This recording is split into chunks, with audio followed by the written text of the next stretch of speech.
Bom, vamos ouvir o professor Villa a respeito disso tudo que mostramos agora. Professor, bom dia. A participação do presidente do Banco Central no Roda Viva foi uma participação claramente de alguém que, pelo menos publicamente, não quer conflito, né? Muito pelo contrário, quer buscar alguma convivência pacífica. Precisa ver se o jogo do outro lado é o mesmo, não parece, porque a presidente do PT, Gleisi Hoffmann, também, claro, num evento partidário, falando para os seus ali, não é? De novo, atacou o Banco Central, o colocando na condição de representante de um mercado que tenta vender para o mundo ou para o país a sensação de que estamos em vias de insolvência e, por isso, não é possível reduzir a taxa de juros. Qual é a perspectiva que o senhor vê para essa relação, hein, professor? Bom dia. Bom dia, Colom, bom dia a todos e a todas que nos acompanham. Olha, isso na verdade, como sempre, é uma discussão histórica. Nós temos clássicos da economia brasileira, como o livro do Inácio Rangel, A Inflação Brasileira. Então é uma discussão que perpassa o final dos anos 50, passa toda a década de 60 do século 20, e essa discussão foi passando todo o século até chegar agora. Né? Tem livros e livros debatendo essa questão aqui no Brasil. Agora, que a taxa de juros é indecente no Brasil, é indecente, é um verdadeiro absurdo. É bom lembrar que muitas vezes quem nos acompanha, ao ouvir esses números, 11, 12, 13% ao ano, imagina que isso seja para ele. Não é. Ele paga isso no cartão de crédito se ele atrasar uma fatura.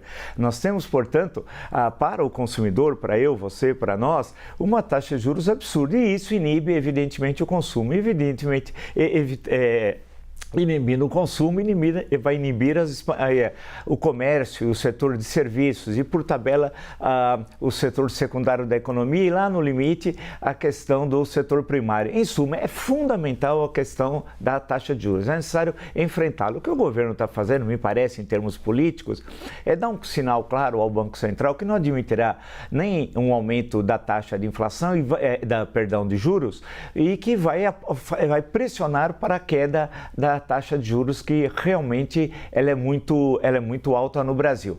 Que há interesses que lucram com isso, sim, né? Os chamados rentistas e os balanços mostram isso. Ou seja, você retira dinheiro da produção, onde gera emprego, renda, desenvolvimento, e joga para a mera especulação financeira.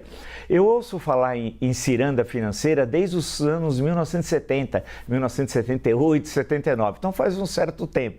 É necessária, é condição indispensável a queda da taxa de juros. Eu acho que o sinal dado ao presidente do Banco Central é que daqui para frente, paulatinamente, que essa queda de juros ocorra de forma claramente responsável. Por fim, foram muitas questões discutidas, mas essa questão do teto de gastos, dos gastos sociais, para um país como o nosso, é fundamental. É bom lembrar que certos pecados da teoria econômica foram derrubados nos últimos 20 anos, né? Mesmo a questão do déficit fiscal nas grandes nações, dá uma estudada quando a gente passa por alguns países da Europa, por exemplo, a Itália, né? Dá uma olhada nas contas públicas dos Estados Unidos, nós vamos ver um discurso oposto do que eles fazem na prática, né? Então, a grande questão hoje se coloca é que nós precisamos voltar a crescer. Eu acho que esse é o dilema colocado para o governo, não só por uma questão política, claro, que está pensando nas eleições municipais e nas futuras eleições federais, mas isso é indispensável para o Brasil,